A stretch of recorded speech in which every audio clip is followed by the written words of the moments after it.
And welcome back to the locker room. Hosting you guys once again, as always, myself, Gregory, and then we have my two little minions over here, Tyler and Chris. How you guys doing today? Oh, not too bad. Before we get going, how is your guys' date at the Olive Garden from last week? It was pretty good. No, this man treated me to some beautiful breadsticks. Man, I bet you love breadsticks, don't you? Come on, Olive Garden breadsticks. Like, you can't go wrong with an unlimited supply of garlic breadsticks from Olive Garden and unlimited salads. Just saying. Right on. And Chris, did Greg hold the door for you on the way in? Yeah, just not on the way out. Ah, so I no. had to get out of there. Yeah, I guess there's not enough Old Spice in the world to cover up that mess. Fuck no. But how are you guys doing today? Pretty good. My Stars are winning. They're kicking the shit out of Tampa Bay right now, so I cannot complain. How about you, Chris? Well, I mean, since Noah's not in the locker room, I guess I might as well say, I'm living the dream, right? So, Living the dream. yeah, heading out to the graveyard shift, last day of the week at about 10 o'clock. So, yeah, let's get into some hockey news. Awesome. Yeah, definitely for sure. What you think, Tyler? Well said. Awesome. Cool. We got a few topics for you guys today. We're gonna talk about the firing of Tim Peel, and what our thoughts are on that, and how it seemed possibly controversial. And we'll talk about the overall aspect of it. After that, we have Taylor Hall. We're going to talk about him, where we think he will be traded to, and our potential prospects of potential trades. After that, we got our beautiful, wonderful hairstyling Chris over there in the corner, doing fantasy. Look at that beautiful stuff back. Ooh. And then after that, we have trivia. We got some new trivia for you guys today, so we'll spice it up today and see what we got for you up going ahead. Awesome. Perfect. Start off with Tim Peel. What do you guys think about the fact that Tim Peel was fired? Well, you know what? I think it's very interesting. Had there not been a mic on him, nobody would have caught wind and he wouldn't have been fired. I think this is something that happens a lot more frequently, in game in and game out in the NHL. And it's just the fact that it got out there. Fair enough. That's that. I don't know if I necessarily agree with it, because you think about it and you look at the league, if you called it by the books, rule for rule, would it be high paced, high speed, and high skilled? No. Probably not. No, not at the speeds the game's played. You wouldn't see McDavid going coast to coast on a nightly basis at all. I could guarantee it, right? I think people made a bigger deal out of it than it really was. It's unfortunate too, because Tim Peel, he's a longtime official in the NHL. This was his last season, actually. He was going to retire at the end of it.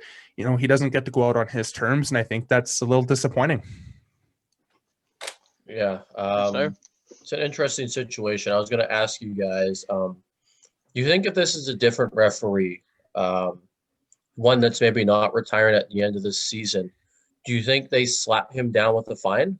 Do you think this was an easy way out for them since he was retiring? They'll be like, oh, we'll just say he's not reffing any more games. Do you think that was maybe an easy way out for him? You know what? I wonder. That's possible, yeah. That's a really good question, actually, and good theory. That's pretty thought provoking. I think that's true. That could be very true, right? Like, if this was Wes McCauley, who's been under contract for longer and who's planning to stick around, would it been the same outcome? I probably would venture to say not. Yeah, I think there might have been a bigger fine, maybe a suspension of some sort. Yeah, I don't think it's a full revoke of him not working in the league anymore. So I think there's that to keep in mind. You also look up, like, on Twitter and stuff. You have the incident, and now everyone in the world's an NHL referee, right? Oh, that's always how it works. That's always how it works. And it's just like, come on now. Like, we all know that, yeah, they're saying right now, like, oh, there's not makeup calls in the game and this and that. But, like, when you watch a game and you say your team gets 3 power plays in a row, damn well you'll hear, like, the commentators and stuff be like, that team's got to be careful because the next one's coming against them. Yeah. And we all know that's how it works, and I'm fine with that because that's what I like to call game management. As long as it's not like brutally out of place, you know what's going to happen, because you know if you call 10 penalties to one side and one to the other side, you're going to be hearing it all night. Well, and here on that note, I just looked up the game sheet from the game that the incident occurred. At the end of the game, Detroit had 3 power plays, and Nashville had 2. So That's really, balanced to me. It balanced out. Yeah. Right. So I mean, at the end of the day, did it really affect the game? Nashville still won 2-0. I don't know. It just seems a little. People definitely. Detroit didn't score on that. No, so power play. They made it a way bigger deal than it really was. In my opinion, that's exactly how it went. Yeah, I 100% agree. I think obviously for these officials, they're obviously gonna have to watch what they say. That's a given, but I think it was a little harsh, and I think it's a question that everyone should ask, even the league. Is I think they took the easy way out, knowing he was retiring at the end of the season to just get him out of the league and no more questions asked. I think that was the easy way out, and I think they went that way. And I would have liked to have seen if it was someone different, higher up in stature like Wes McCauley. Well, and I do wonder too on that note, I'm sure Peel got a pretty strong severance as well for being fired by the league, wouldn't you think? Yep. Probably. So it might not be as bad as we thought. Yeah, 100% agree. All right. Well, what about Taylor Hall? Taylor Hall's being traded, and we don't know where he's going. Where do you guys think are possible places, or your predictions on where he'll be traded to? So this is a good one because he has that no movement clause, so he's in full control on where he goes. I sure as hell don't think he's going to choose to stay in Buffalo. I think they've lost 16 games now in a row. Lost again tonight. Got shut out. Let's go Buffalo. Nobody loves losing more than the Buffalo Sabres. I can tell you that. What happened to that big win streak that they had? Yeah, it just evaporated like that. So losing streak. Champions, here we come. So I think at the end of the day, he's going to want to go somewhere where he thinks he's going to have a chance to win. Now, there's a handful of teams I can think of right now that could do it. Buffalo, they're probably going to need to retain cap space. I'm looking potentially at a team like Toronto. They said they're looking to get a top 6 winger. You get Buffalo to hold on to the bulk of that contract, and they're willing to trade that first round pick, a prospect. They want to win. They want to win now. Taylor Hall fits that team system perfectly. I think that's my number 1 target. Mm-hmm. I agree with that. Could you guys possibly see him going out to a team in the West, maybe like say Minnesota, who might want to bulk up in their top 6? Another skilled guy, because I think he would fit in with some of those guys Minnesota's got in their the top of their lineup. Mm-hmm. I'm not sure what Colorado's cap space is. I mean, that would be pretty dynamic to add him in there. Colorado's intriguing, and it could be doable, right? If they, if they retain cap and they move out a middle a contract that really isn't, doing them any good, right? Maybe moving out a guy like Nichushkin, I think is on 2. Then yeah, you could make it work. Yeah, I like that because I know Colorado, does have a lot of contracts that are pretty big for some of their bottom 6 guys. I think another one is Jonas Donsko. I know he's making, I think, like 3.9 for another 3 seasons, I believe it is. And he's on a heater. Wow. Yeah, so there could be a lot of value there with Donsko. So I don't mind. I think Colorado would be an excellent fit. That gives them more depth down their wing, top 6.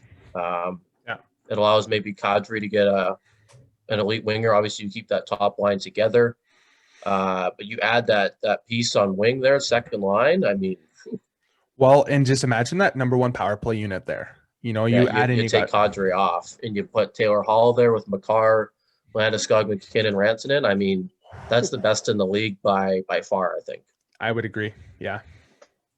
Totally. So definitely for sure. that's my number 1. My number 1 location. I think if he goes there, I think he's going to be in good shape if Colorado wants to take a deep run into the playoffs. No, I agree with that too. And I mean, I wouldn't rule out a return to Edmonton either. They're a team that they're looking really good. Taylor Hall going back there, being able to bolster their top six as well. I don't think it's out of the realm of possibility. I would also venture to say Florida as well. Florida was a team that was close to getting him before he got traded to Arizona last year too, actually. So it'd be interesting to see if that's still a possibility there. They got a manageable cap situation and, they're on the up. And I think Taylor Hall would be another good piece there to give them a good, run for a Stanley Cup. Yeah, definitely for sure. I like Florida. That's a good option too. I think there's definitely some spots for him on that in that top six. Yeah. And he'd be playing with some darn good players too. So I have no issue with him going to Florida. That's for sure. Mm-hmm, for sure. All right. Well, moving onwards, we have next up is fantasy. Chris, what do we have going on this week? There hasn't been a ton. There's a couple guys I'm going to talk about. First off, Andrew Kopp from the Winnipeg Jets. 4-goal night. 4-goal night last night. He got the third into the empty net and then ended up getting the fourth, I believe it was, on Demko. So, heck of a night for Andrew Kopp. Rip Demko. Another one would be Mika Zibanejad. He had another 6-point night tonight for the Rangers. He's turned his season around. I think a lot of us seen Mika Zibanejad as a wash this season. A big bust for a lot of people who took him high in your fantasy draft. But there's a chance you can get him. He's on a heater. Mm-hmm. I would definitely see about that. Another 4-goal night tonight that I don't think a lot of people are talking about is Grimaldi in Nashville. He had 4 tonight. Yeah. A guy you don't necessarily think about to score 4 goals in a game. But Grimaldi had 4 tonight. So I believe Nashville's won 3 straight. Nothing to get too excited about in Nashville. But Grimaldi's a bright spot for right now. There was that for Grimaldi in Nashville. I think another guy is Tolvanen. I really like his game as well in Nashville. I think he's another young and upcoming stud for Nashville. Just if he could get some pieces to work around or, the ice time and stuff like that, I think he could be really good as well. So that's the guy to keep your eye on in the trade deadline, depending on what Nashville does. If they move up some pieces, he's going to get a lot of ice time, and he's a really good player too. So I would keep your eye on that. Yeah, definitely for sure. No, I agree. All right, moving on. Next, we have our trivia. I have a new trivia set up for you guys today, and we'll see how that goes. All right, let's move on to that. See if you guys can name some of these draft knowledge things I have up for you guys today. All right, let me just pull up my quiz here for you guys, so that way you guys can see it and everyone else can see it here watching with us today. Boom, here we go. So, we got our draft here today. All right. This curly mop is a former Blues captain, but helped the Bruins reach a Stanley Cup final in 2019. David Backus. Charlie Coyle. Backus? Yes. Charlie Coyle and Torrey Krug. Torrey Krug. Well, looky here, guys. We're still having troubles with the name, no matter what trivia quiz we go with. Hey, but none's gonna beat Big Jug. None's gonna beat Big Jug. Yeah. All right. Well, you know what? It's definitely David Backus. It's not Charlie Coyle. I can tell you that much. Mm-hmm. And I'll tell you one thing: it's not Torrey Krug. All right. So who are we locking in on, everyone? David Backus. David Backus. All right. I guess we don't know to get to know. We'll find out. We'll find out at the end. Find out at the end. Yeah. All right. Don't recognize this wild child? Imagine a glorious beard, perhaps a man bun, and fewer teeth from this D-man with great finishing moves. That's totally Joe Thornton. No, I'm just kidding. I'll click I love how they put Finn on there, acting like he's from Finland or something. Even though he's totally freaking not. Yeah. It's Brent Burns. Yeah. The real OG, boys. All right. Good chance this goalie's hair still uses the same amount of product he did 22 years ago. Henrik Lundqvist, Roberto Luongo, or Braden? Braden. What the hell, Greg? I don't. You need to get your eyes checked, buddy. Braden Holtby. I mean, if there was no picture to this, but there was the hair thing, I probably would guess Henrik Lundqvist. Yeah, That's fair. That's fair. I got to go with Bobby Lou here, boys. But it's a Luongo, yeah. It's pretty obvious, yeah. All right. Okay, the NHL didn't really want to make this hard, did they? These are all fucking Hall of Famers or future Hall of Famers. Like, get out of here. This hair was so young and fresh. Plus, it was 658 goals and one epic Stanley Cup championship ago. It's Alex Ovechkin. It's the grade 8. Oh gosh, look, that man's eyes are dripping off into space. Jeez. Has any player pulled off a mullet better than this legend of hair and hockey? You know what's really funny with the look on his face? You think his name's definitely Ziggy Palffy because he looks kind of messed up, but no, this is definitely Yomer Jagr. Yomer Jagr. All right, boom. This My broadcaster and podcaster is more well known for his nickname than the name that was announced when the Penguins took him in 2003. Paul Bissonnette, baby. Paul Bisnasty. Bisnasty. He's Oh from a my family of gosh. NHL players, including his father, who scored over 500 goals, and an older brother flashing skill and brawn in Calgary. Well, gee, I just don't know. I got to give this one to Chris. Chris, who do you think it is? Who do you think it is? I think it's the son of Keith Tkachuk, but I also think it's the younger brother of Matthew. So I think that gives us one other option.